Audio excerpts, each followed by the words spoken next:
إن هذا القرآن يهدي للتي هي أقوم ويبشر المؤمنين الذين يعملون الصالحات أن لهم أجرا كبيرا. السلام علیکم ورحمۃ اللہ وبرکاتہ.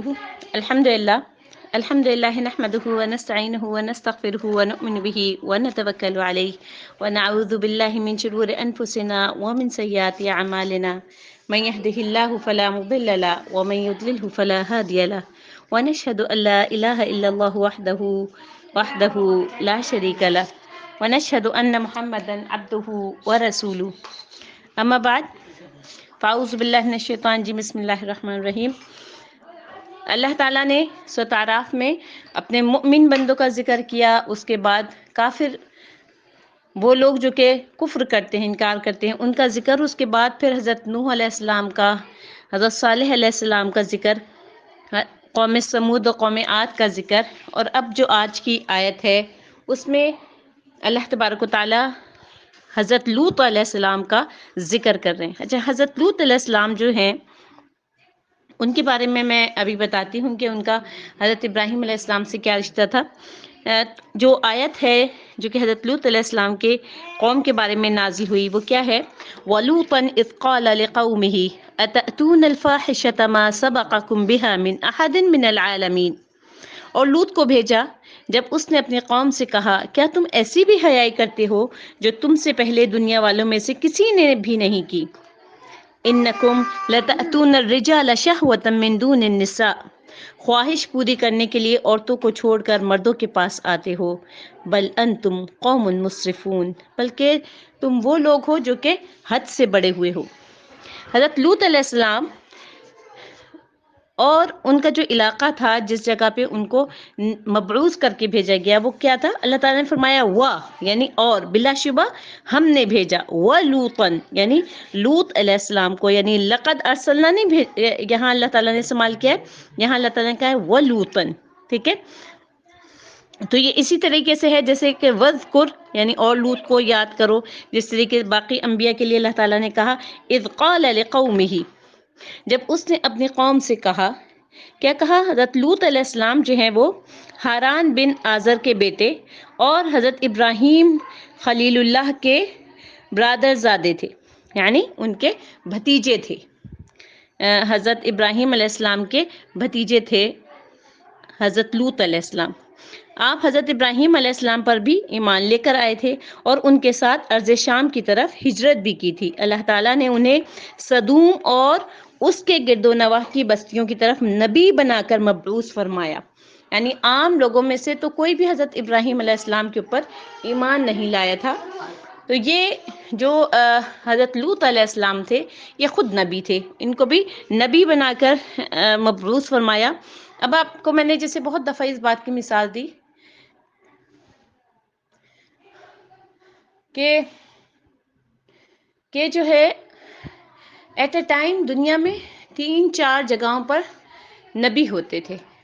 ان کی اپنی اپنی الگ الگ شریعت ہوتی تھی، الگ الگ ان کے احکامات ہوتے تھے، اور ہر قوم جو ہے وہ اپنی اپنی شریعت پر عمل کر رہی ہوتی تھی. جیسے ہماری جو کل کی آیت تھی، یہ قوم سمود پہ جب عذاب آیا، قوم عاد کے اوپر جب عذاب آیا تو ان کے اپنے علاقوں میں عذاب آیا، پوری دنیا پہ نہیں آیا. ٹھیک ہے، اسی طریقے سے ہر نبی کا اپنا ایک علاقہ ہوتا تھا اور اپنی شریعت ہوتی تھی.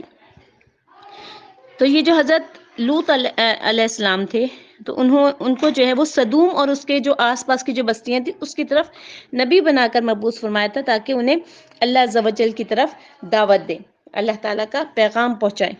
ٹھیک ہے، تو نیکی کا حکم دیں، گناہوں سے، حرام کاموں سے اور بے حیائی کی باتوں سے روکیں جن کا وہ ارتکاب کرتے تھے. اچھا، اب دیکھیں اس آیت میں اللہ تعالیٰ نے جو کہا ہے نا کہ اتأتون الفاحشۃ، کیا تم ایسی بے حیائی کرتے ہو، ما سبقکم بہا من احد من العالمین، کہ تم سے پہلے یہ والی بے حیائی کا کام کسی نے نہیں کیا. یعنی حضرت لوط علیہ السلام کی جو قوم تھی وہ کیا کرتی تھی کہ بیویوں کو چھوڑ کے مرد آپس میں ہی جو ہے وہ اپنی خواہش کو پورا کرتے تھے. ٹھیک ہے، تو یہ کام جو ہے حضرت لوط علیہ السلام سے پہلے کبھی بھی نہیں ہوا تھا دنیا میں. یہ کام جب ایجاد ہوا ہے وہ حضرت لوط علیہ السلام کی قوم سے ایجاد ہوا. ٹھیک ہے، شروع جو ہوا ہے. اسی لیے اس کام کو آج تک عربی میں لواطت کہتے ہیں.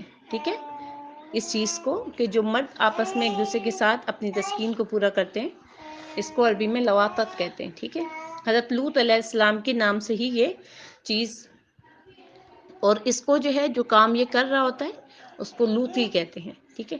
اچھا، اب جو ہے جب وہ یہ کام کرتے تھے، بے حیائی کا کام کرتے تھے، اچھا اس کے لیے بھی جو ہے وہ اللہ تعالیٰ نے 3-4 جگہ پر آگے اس کی ڈیٹیل آئے گی کہ کس طریقے سے جو ہے وہ اللہ تعالیٰ نے ان کو روکا اور کس طریقے سے جو ہے وہ ان کے اوپر عذاب آیا.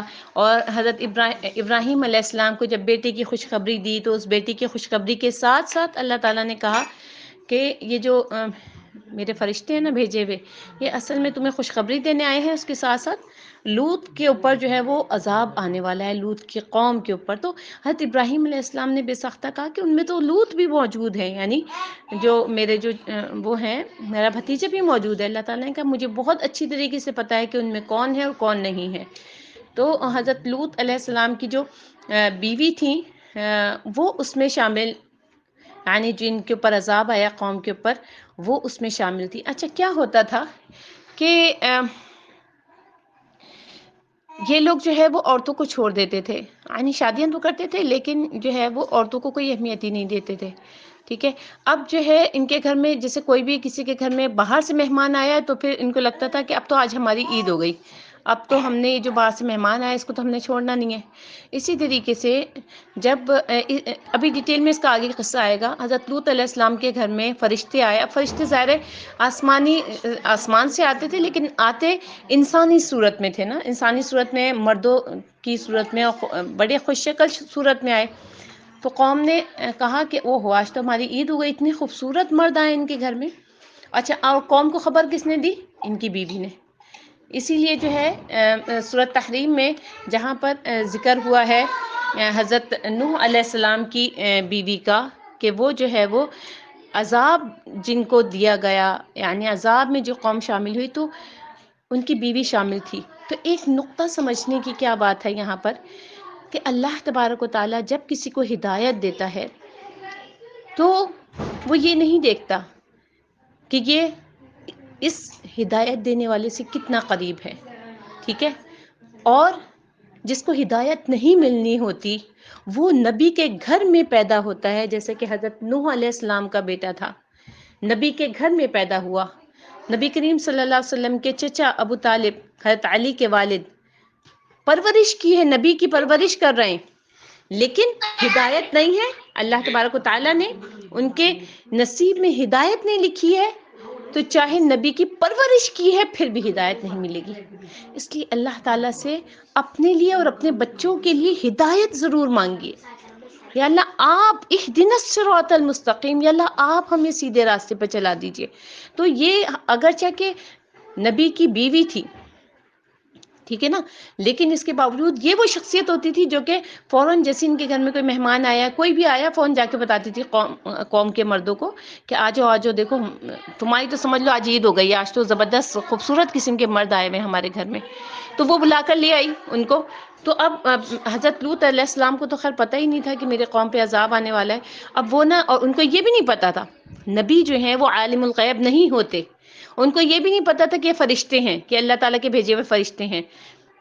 تو جب انہوں نے کھانا رکھا اور انہوں نے کھانا نہیں کھایا تو انہوں نے کہا کہ آپ جو ہے وہ اس بات سے کیوں پریشان ہو رہے ہیں کہ جو ہے یہ لوگ آ گئے ہیں. اب جب وہ جو لوگ آ گئے تھے ان سے حضرت لوط علیہ السلام نے کہا دیکھو یہ میری بیٹیاں ہیں، اور قرآن کے الفاظ کے ہن اطہر، یعنی وہ بہت پاکیزہ ہیں. اچھا ایک اور چیز یہ ہے، جب اس کی آیات آئیں گی تو میں آپ کو اور ڈیٹیل میں بتاؤں گی کہ جب انہوں نے جو بیٹیوں کا ذکر کیا تھا، بیٹیوں کا مطلب ہے کہ نبی جو ہوتا ہے، پیغمبر جو ہوتا ہے وہ قوم کا باپ ہوتا ہے. تو انہوں نے کہا یہ جو تمہارے گھر میں تمہاری بیویاں ہیں وہ میری بیٹیاں ہیں، تم ان سے اپنی خواہش پوری کرو. انہوں نے کہا نہیں، تمہیں پتہ ہے کہ ہم تم سے کیا چاہتے ہیں اور آج تو ہم یہاں سے ٹلنے والے ہیں ہی نہیں.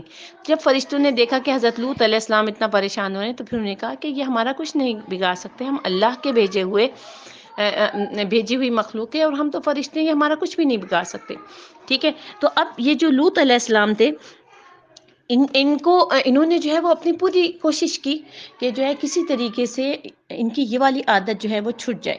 اچھا، اب ایک اور بات سمجھنے والی یہاں پر کیا ہے کہ ہر نبی کو اور ہر قوم کے لیے اللہ تعالیٰ نے کوئی نہ کوئی آزمائش رکھی ہے، ٹھیک ہے۔ جس طریقے سے ہر نبی کے لیے معجزات رکھے تھے، اسی طریقے سے قوم کی آزمائش ہوتی تھی۔ جیسے میں نے آپ کو بتایا کہ امت محمدیہ کی جو آزمائش ہے وہ کیا ہے؟ عورتیں اور مال، یہ جو پیسہ ہے نا، یہ ہماری آزمائش ہے، اور عورتیں۔ اسی طریقے سے ان کی جو آزمائش تھی، وہ جو حضرت لوط علیہ السلام تھے، ان کی آزمائش کیا تھی؟ ان کی آزمائش یہ تھی کہ اللہ تعالیٰ نے ان کے اندر نا اس کام میں بڑی محبت پیدا کر دی، ان کو بڑا اچھا لگتا تھا یہ کام کہ مرد آپس میں ہی بدفعلی کریں۔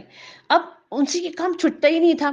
اب ان میں سے جو یہ کام چھوڑ دیتا تھا، یعنی اپنے نفس پر قابو پا لیتا تھا، اپنے نفس پر جبر کر لیتا تھا، اٹ مینس کہ وہ اللہ تعالیٰ کا پسندیدہ اور محبوب بندہ ہے۔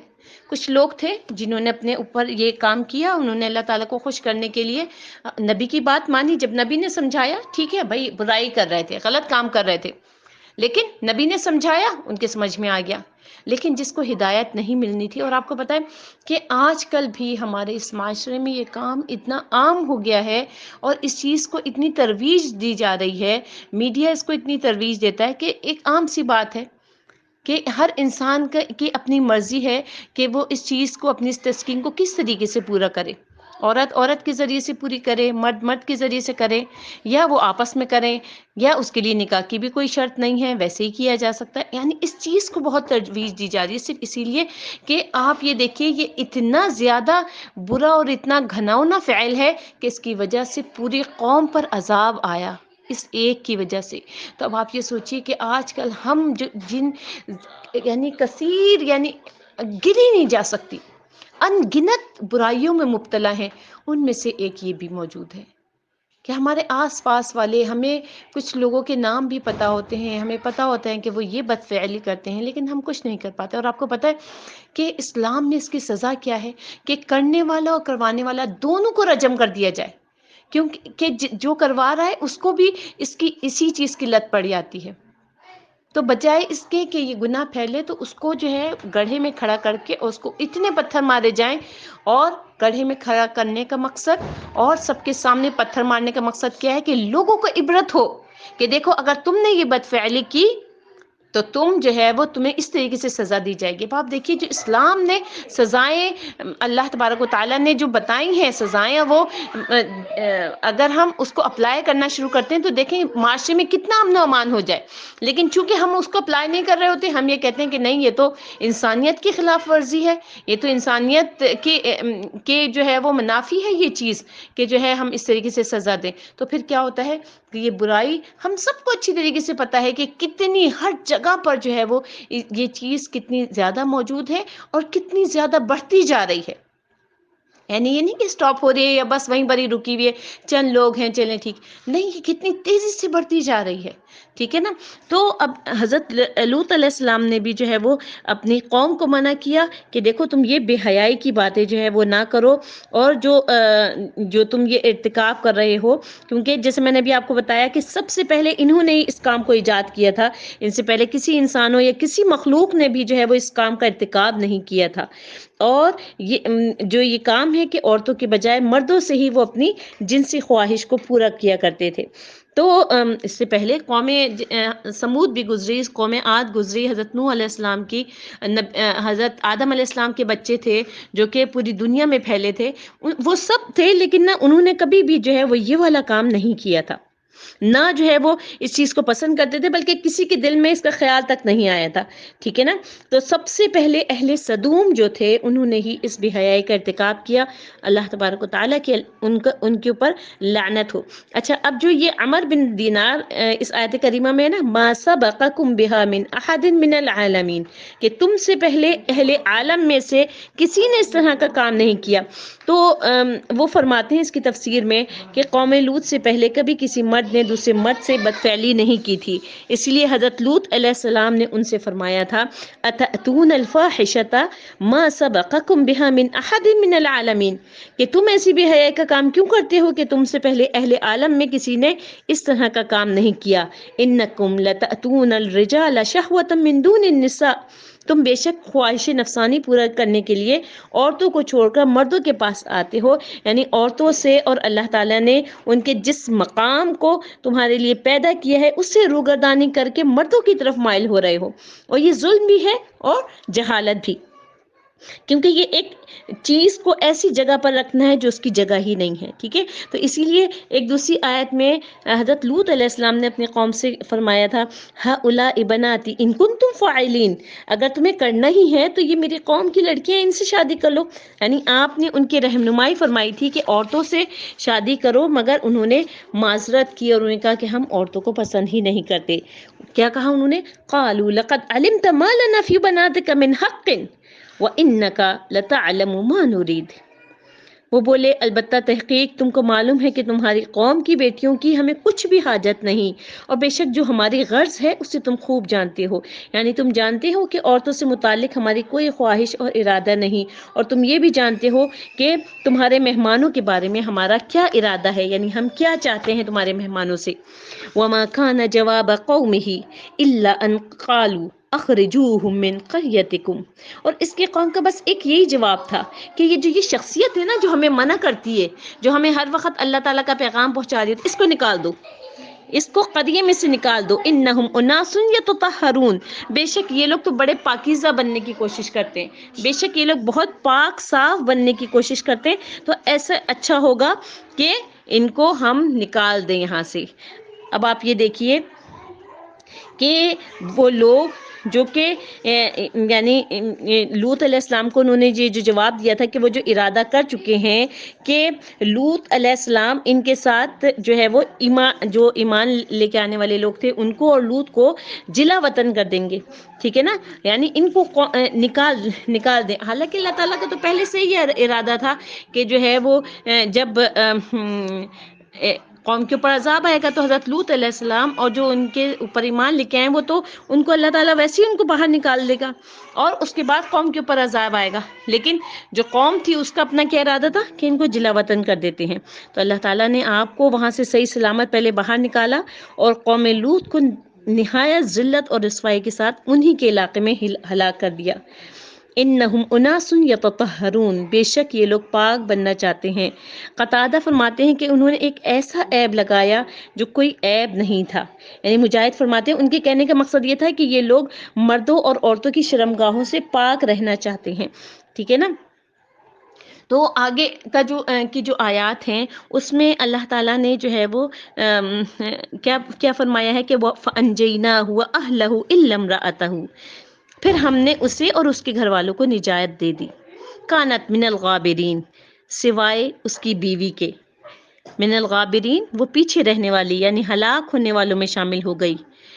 وَأَمْطَرْنَا، اور ہم نے ان پر بارش برسائی، جیسے کہ میں نے آپ کو بتایا کہ جہاں کہیں عذاب آتا تھا بارشوں کی شکل میں تو مطر کا لفظ آیا ہے اور صیباً کا لفظ نہیں آیا، اسی لیے اللہ تعالیٰ نے دعا میں کیا جو بارش کی جو دعا ہے اس کے لیے کیا فرمائے، اللہم صیباً نافعاً، اے اللہ اس بارش کو ہمارے لیے نفع دینے والا بنا دیجئے۔